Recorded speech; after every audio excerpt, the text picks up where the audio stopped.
أعوذ بالله من الشيطان اللعين الرجيم. بسم الله الرحمن الرحيم.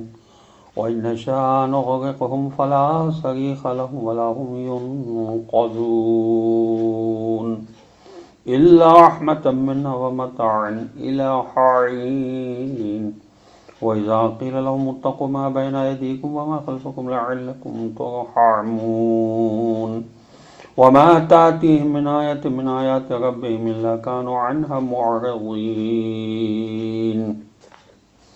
وإذا قيل لهم أنفقوا مما رزقكم الله قال الذين كفروا للذين آمنوا أنطعم من لو يشاء الله أطعمه إن أنتم إلا في ضلال مبين اللهم صل على محمد وآل محمد وعجل فرجهم.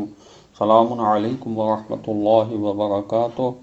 اللہ تبارک و تعالیٰ کا شکر ہے کہ میں نے سورہ یاسین جو قرآن مجید کا 36 نمبر کا سورہ ہے اس کی 5 آیات کی تلاوت کا شرف حاصل کیا. آیات کے نشانات 43 تا 47 ہیں. آیت نمبر 43 کا ترجمہ یہ ہے اور اگر ہم چاہیں تو انہیں غرق کر دیں پھر ان کے لیے نہ کوئی فریاد رس ہوگا اور نہ ہی وہ بچائے جائیں گے. اگر اللہ کی مشیت یہ ہوتی کہ اس نسل کو غرق کر کے نابود کر دیا جائے تو ان کا کوئی فریاد رس نہ تھا کہ انہیں غرق ہونے سے بچا لے، لیکن اللہ کی مشیت یہ تھی کہ کوہ ارض پر انسان کو آباد رکھا جائے، اس لیے اللہ تعالیٰ کی رحمت ان کے شامل حال ہو گئی. آیت نمبر 44 کا ترجمہ یہ ہے مگر ہماری طرف سے رحمت ہے اور جس سے انہیں ایک وقت تک متاع حیات مل جاتی ہے. اس نسل کو آباد رکھنے میں 2 باتیں موثر تھیں. پہلی بات اللہ کی رحمت ہے جو اس نسل انسانی کے شامل حال رہی اور رحمت الہی کی وجہ سے یہ نسل تباہی سے بچ گئی. دوسری بات اللہ کا فیصلہ تھا کہ اس نسل کو ایک مدت تک باقی رکھنا ہے. اللہ کا یہ فیصلہ اٹل تھا، اس لیے اس نسل کو غرق ہونے سے بچا لیا. کشتی انسانی نسل کو بچانے کا ذریعہ رہی ہے اور آج سامان زیست متاعن کا ذریعہ ہے. آیت نمبر 45 کا ترجمہ یہ ہے اور جب ان سے کہا جاتا ہے کہ اس گناہ سے بچو جو تمہارے سامنے ہے اور اس عذاب سے جو تمہارے پیچھے آنے والا ہے شاید تم پر رحم کیا جائے.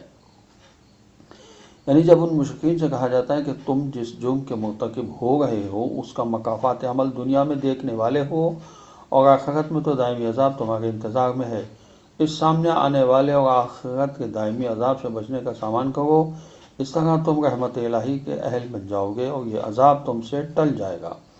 تو وہ اس نصیحت کو قبول کرنے کی جگہ اللہ کی طرف سے آنے والی دلیلوں اور نشانیوں کو نظر انداز کر دیتے ہیں. آیت نمبر 46 کا ترجمہ یہ ہے اور ان کے رب کی نشانیوں میں سے جو بھی نشانی ان کے پاس آتی ہے وہ اس سے منہ موڑ لیتے ہیں.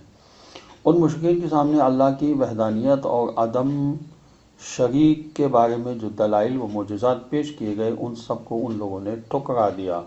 آیت نمبر 47 کا ترجمہ یہ ہے اور جب ان سے کہا جاتا ہے کہ جو رزق تمہیں اللہ نے عنایت کیا ہے اس سے کچھ راہ خدا میں خرچ کرو تو کفار مومنین سے کہتے ہیں کیا ہم اسے کھلائیں جسے اگر اللہ چاہتا تو خود کھلا دیتا، تم تو بس سری گمراہی میں مبتلا ہو.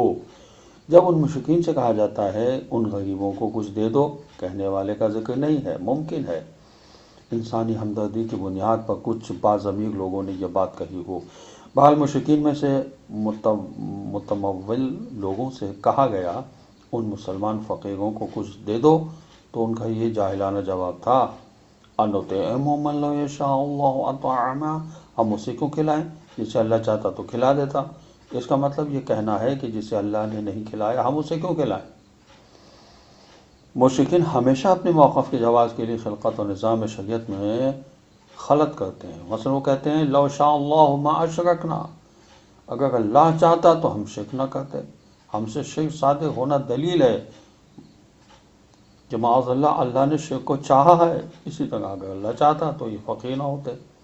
اس کا فقیر ہونا دلیل ہے اللہ نے اسے چاہا ہے. ہم اللہ کی مشیت کے خلاف انہیں مال کیوں دیں؟ جس طرح شرک ترک کرنے کا حکم اللہ کی مرضی کے خلاف ہے اسی طرح غریبوں پر خرچ کرنے کا حکم اللہ کی مرضی کے خلاف ہے. جواب یہ ہے انسان کا عمل اس کی خود مختاری کے تحت وجود میں آتا ہے، نہ اللہ کی مرضی کے مطابق امیر و فقیر اسباب و علل کے تحت وجود میں آتے ہیں. نہ اللہ کی مرضی کے مطابق۔ اللہ خود مختاری کے تحت شرک ترک کرنے کا حکم دیتا ہے اور علل و اسباب کے مارے غریبوں کی کمک کرنے کا حکم دیتا ہے۔ ان انتم الا فی ضلال مبین، بعض کے نزدیک یہ جملہ مشرکین کا ہے کہ وہ مومنین کو گمراہ سمجھتے ہیں، دوسرے بعض کے نزدیک یہ اللہ تعالیٰ کا قول ہے مشرکین سے۔ سیاق کلام کے مطابق پہلی تفسیر زیادہ مناسب ہے۔ دولت مند اپنی ناجائز دولت کو فضل ربی سمجھتا ہے اور غریبوں کو اس سے محروم کرتا ہے۔ اللہ ہم کو قرآن سمجھنے اور اس پر عمل کرنے کی توفیق عطا فرمائے۔ السلام علیکم ورحمۃ اللہ وبرکاتہ۔